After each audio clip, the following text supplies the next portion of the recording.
Reframing for Success, Changing How We Think About Work. And should probably add to that, just life, how we can change how we think about work and life. So we realize, of course, that, there are those of us who love our jobs. We all run into our frustrations and problems daily. There is no such thing as a perfect workplace. And we get that. And we're not suggesting that it should be, sunshine and rainbows all the time. However, because of that and the fact that we do have to sometimes figure out ways to reframe, we're going to look at ways to change our thoughts and think about, well, what kind of thoughts are we having that are holding us back, and how can we change them around and make them into more actionable solutions and get through those little bumps in the roads that occur. So recognizing and reframing thoughts can make a big difference in our perspective. So let's go ahead and jump in. So today's content and material in this course have been adapted from several sources. Designing Your Work Life. This is a really excellent book. I was able to spend some time reading through it earlier on in the summer. And again, very easy read with practical advice by Bill Burnett and Dale Evans. We have content here from the Mayo Clinic, the United Kingdom's National Health Service, and online publications from verywellmind and positivepsychology.com. So for our objectives today, this is what we are going to try to accomplish. And hopefully when you leave in the next 30 minutes, you'll have these things under your belt. So first, we are going to look at what reframing is and isn't, and how we can benefit from it. Secondly, we are going to talk about common types of self-limiting thoughts. And then the last thing that we're going to do is we're going to practice reframing self-limiting thoughts into statements for strategies for success. All right, so what is reframing? Well, it's one of those words that gets tossed around in like self-help forums, improve your mental health column. It's kind of become like a pop psychology buzzword.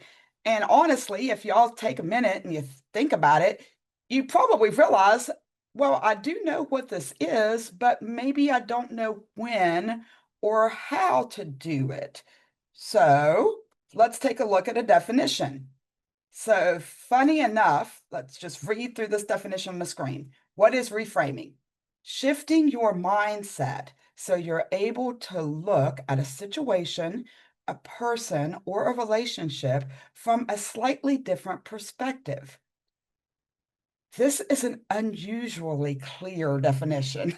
I mean, you can think about it. Sometimes when we read a dictionary definition, we go, no, I still need a definition. This is actually pretty clear. It's full of words that we understand. It makes sense. But to really get to the meaning and the practical standpoint of what we are discussing here, let's really tear it down to its studs.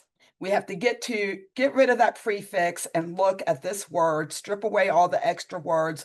What are we left with? Frame. So consider this. If you had a lovely picture window in your office and this was your view, that'd be great, right? But perhaps, well, sorry, you get a small window. All right, so you get to choice. Would you rather have your window here or here? So the idea is talking about the frame which you view persons or situations determines your point of view. If you're looking over here, you might be kind of like, man, this stinks, blah. So your point of view is kind of like negative. But if you're looking over here, oh, what a pretty tree, what a nice afternoon. All of a sudden, your perspective has improved and it's more positive. So that's what we're talking about. So when we are thinking about reframing, it has to do with, in a way, basically things being more aesthetically pleasing. So while we've established pretty much what reframing is, let's make sure we also understand what it isn't, because that's also a really great way of making sure that we have a solid definition of something. So what is reframing not? It is not rationalizing attempts to justify our mistakes or poor choices. Rather, it acknowledges them. It's not forced optimism, it's realistic optimism. There's a difference between being a realist and just somebody who walks around with, rose-colored glasses. No offense to anybody. I don't say that offensively, but just there is a difference between being realistic and someone who doesn't ever see the realism. Reframing is not ignoring the negative. So it doesn't ignore the negative, but rather it begins to recognize that a problem actually does exist, that there are actually mistakes that may have been made, and it shifts our thoughts towards positive actions. And that's the thing that's really great here. Action, positive action. So, lastly, instead of always finding the bright side, it also is more about finding meaning. So, not just, oh, well, it's going to be nice today. Well, find the meaning in why is it going to be nice today? So, other than a better view, what can reframing actually do for you? So, we're going to look at additional benefits to your health, and that is physically and mentally, courtesy of our researchers at the Mayo Clinic. It can actually help you live longer, reframing.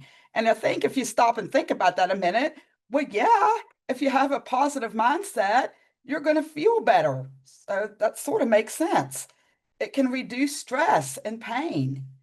It can improve how you mentally feel and physically feel. Again, you're improving your mindset. You're making yourself feel more positive. So you're going to just feel better overall. And it can lower your risk of death from a wide variety of conditions, as you see listed here. Lastly, it can help you cope better when things get rough because, as you will see here in a moment, you begin to learn patterns to change the way you think. So if you start to change the way you think, then you start to cope better with problems that you had before. They also explain to us that it can give you additional perspective when you face a challenge. It can help you avoid hasty emotional responses. So, we all have those moments where we want to have a knee-jerk response, right? Working on reframing helps you to control your responses. It can lower your risk of burnout and improve your overall quality of life. And that, again, is at work, at home, in anything that you're doing when you think about things that kind of have a tendency to make you feel burnout.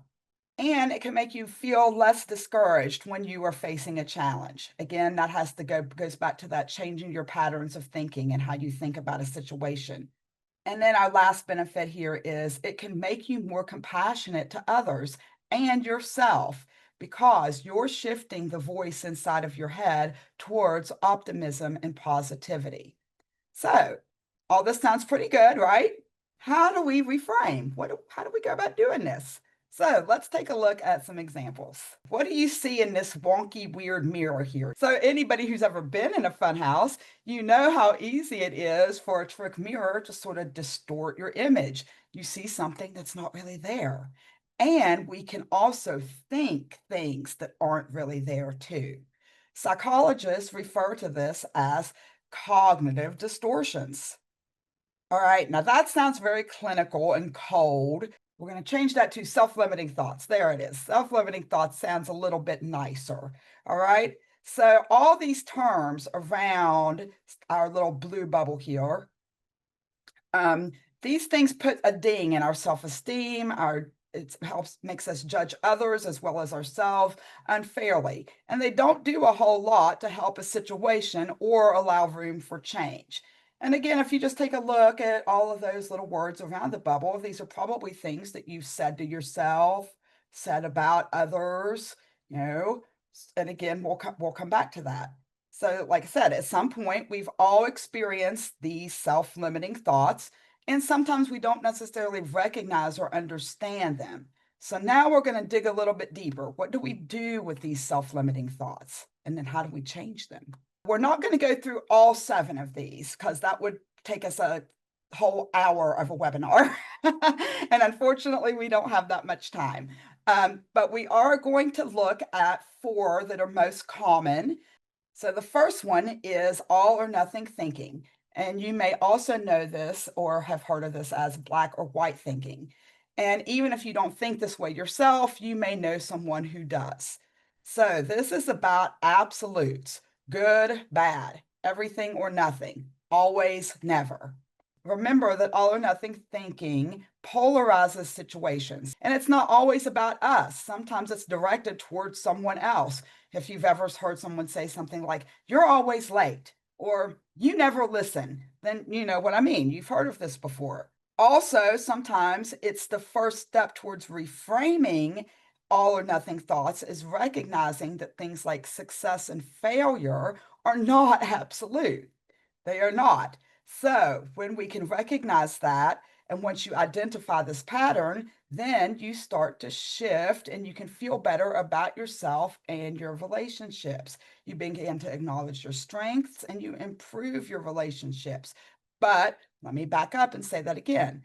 The first part is recognizing that you're saying these types of words, that you're saying, "Oh, I'll never get it right," and then stopping yourself. We'll come back to discussing that in a little bit more detail in a moment. The next common type of self-limiting thought that we are going to discuss is catastrophizing. When we catastrophize, we let our thoughts go to the worst case scenario. Yeah, the sky is falling, Chicken Little running around saying the sky is falling, the sky is falling. And it wasn't, but then when it actually was, so if you guys remember that cartoon, maybe kind of think about the lesson there. But again, this is when we let our thoughts go to the worst case scenario and all that could possibly go wrong without checking the other side of the coin to think about what could go right. We might make assumptions, we'll feel anxiety, and even if the negative outcome is completely unlikely or won't even truly ruin our life, even if it does happen, we still think like this.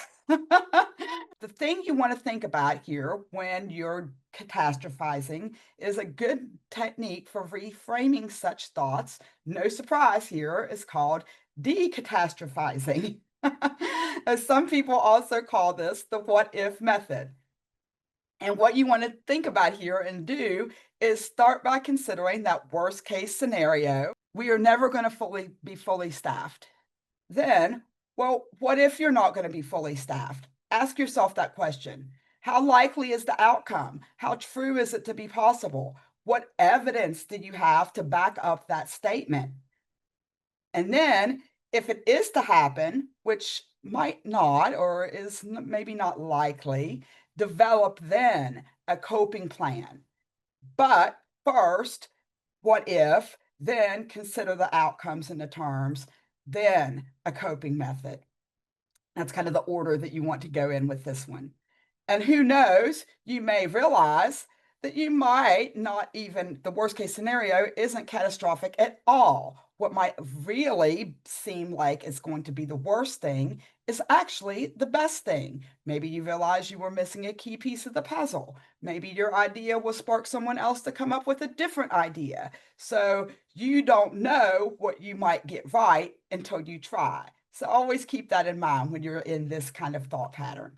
Well, let's move on to our next self-limiting thought here, which is jumping to conclusions. I suspect that all of us are guilty of having done this before. It's pretty unavoidable. It happens. We're not perfect, right? It can hold us back and it can interfere with our communication and it can even harm relationships. When we jump to conclusions, and this was something that I thought was interesting when I was studying this and brushing up on this. I knew this, but I didn't know this. But there are two flavors of jumping to conclusions. The first one is mind reading. And this is when we think someone is going to react in a particular way or believe someone is thinking things that we aren't. The other is fortune telling.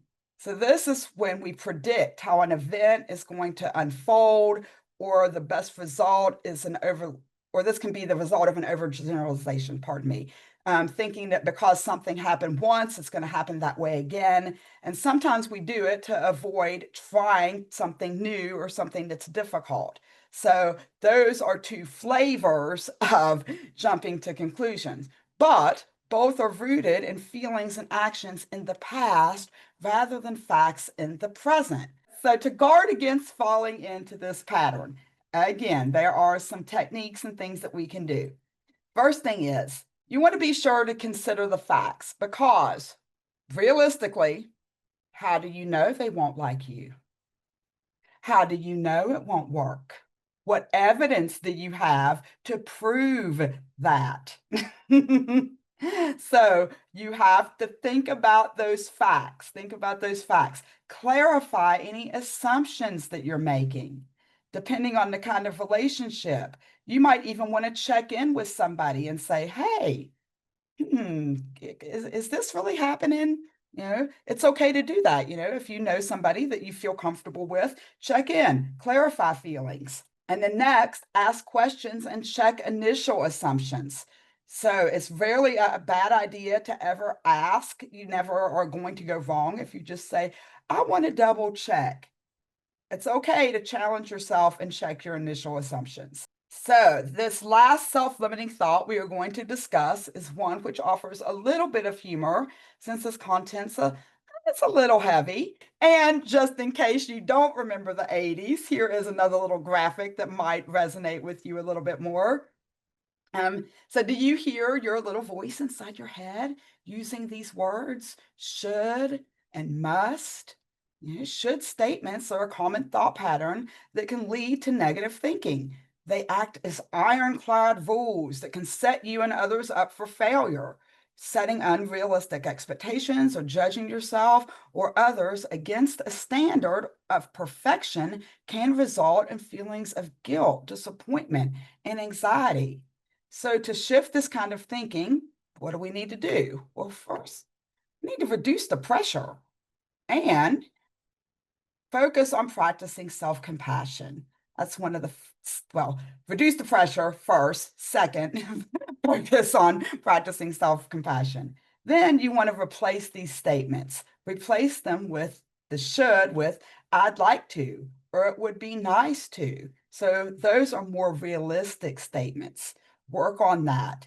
Then work on accepting yourself and others for who they are rather than who you think they should be or who you think you should be. So accepting yourself and others who you think you should be or who you are rather than who you think you should be.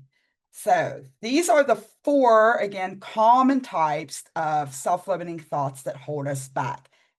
Our thoughts, feelings and behaviours continually affect each other, and it's easy to develop negative patterns where unhelpful thoughts lead to unhelpful feelings and actions.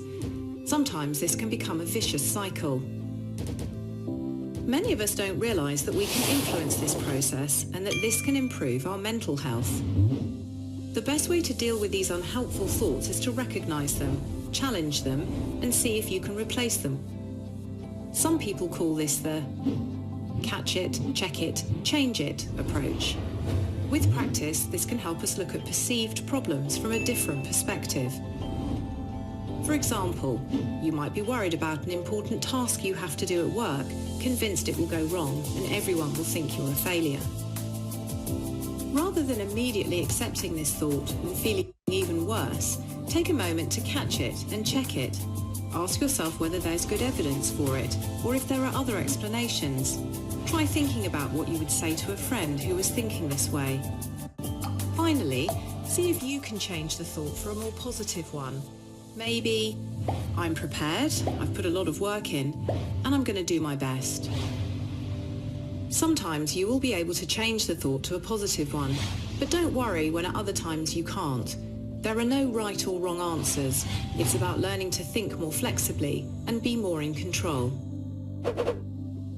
By catching the thought, checking it, and seeing if you can change it, with practice, you can help break the negative cycle. All right. I really like that video. It's short and sweet and just makes perfect sense. I mean, to me, it makes perfect sense. And so let's just kind of do a quick recap. Before you can catch a self-limiting thought, you must be able to recognize it. And that's why we have the handout and why we just covered some of the common types of unhelpful thought patterns so that you can stop yourself and go, oh, I'm jumping to conclusions. Catch it. Right? That's what you have to be able to do first. Then to check a self-limiting thought, you have to observe and question it. You have to be able to ask yourself, is this true? Is this helpful? What are some of the other possibilities? So you have to be able to look for evidence. So you're your own detective. Look for the evidence in the thought that you just had. Some people also find it useful to keep a thought journal. So if you already keep a journal or you like to write these things down, because then that's even better, because then you can open it up and you can go back to it and you're like, oh, there it was. 2 weeks ago, I jumped to conclusions. And then you can see your progress and you're going to know, oh, now I'm not doing it as much. Right? So maybe keep a journal to help you with it. Then finally, to change it, you want to try the techniques that we've discussed that were mentioned in the handout, what they talked about in the video. And then just keep in mind also, I like what they said about how it's not going to work every time. And if this is something that if you do have this kind of pattern, don't beat yourself up. If you can't always catch it, check it, change it. Don't beat yourself up if it's going to take you a minute for this to change. But keep working at it, because eventually it will. Eventually you will be able to succeed. So I hope you guys are ready. I think you are ready because you're doing awesome. So here is our first example. I put myself out there during the staff meeting and I made a suggestion for changing one of our processes. Now my coworkers and my boss probably think I'm trying to go rogue and I'm in over my head. How embarrassing. All right, so here it is reframed. I put myself out there by offering a suggestion on a new way to handle one of our processes. I'm proud of myself for stepping outside of my comfort zone, and even if my boss doesn't approve the plan, I feel like I showed initiative in trying. What's different? So remember, sometimes when you're trying to reframe a thought, set small goals, break things down, break a broad, overwhelming goal into small, specific goals.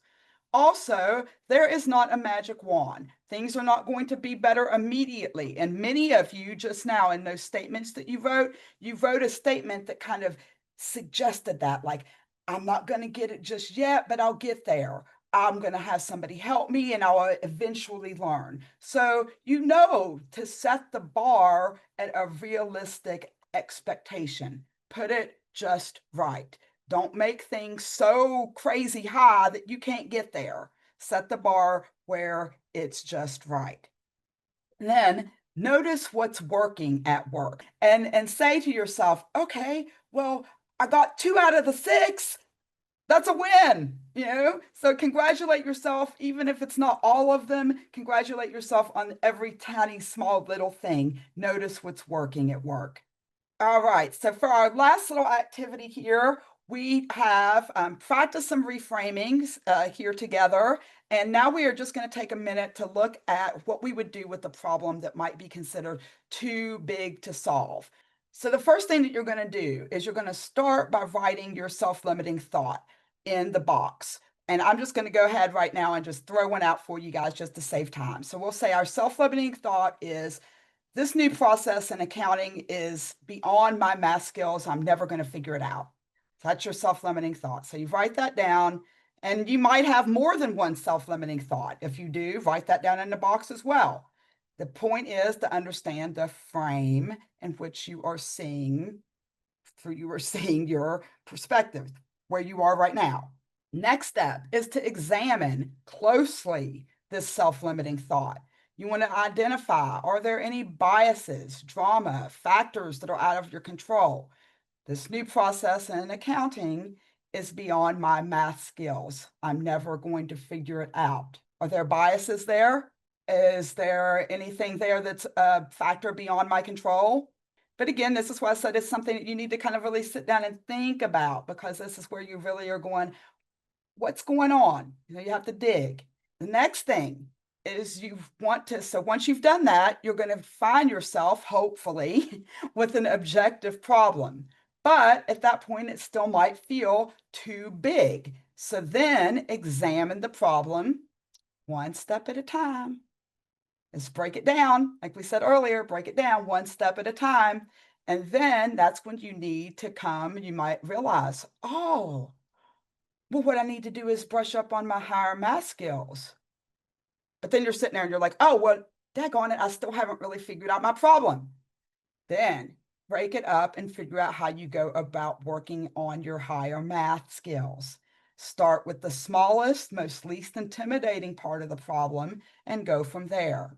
Next step, rephrase the smallest part of the problem into an action question. And I really like this part. Once you get to this part, I feel like you start getting like empowered. So here, you change that to the question, how might I? So still going with our example, how might I work on improving my math skills for this new accounting procedure? How might I get some tutoring?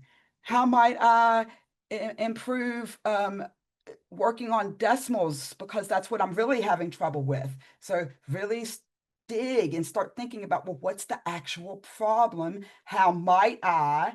And come up with solutions. Once you have your how might I statement, there you are. It's time to brainstorm. Again, start with the smallest, least intimidating problem and go from there. Note the suggestions of coming up with 5 different ways to resolve the problem. And again, that's just a suggestion. You might not be able to come up with 5, but give it a whirl.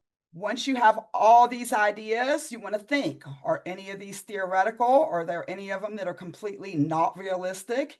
Maybe one of your ideas was, man, I'm going to have to go back and get a second degree in business math, which means going back to school. But then on second glance, you're like, well, no, that's not really necessary. So cross that one out.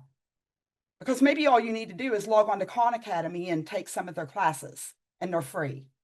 Right? So anything that's theoretical, anything that's not realistic, cross those things out. Anything that is left should be the doable things.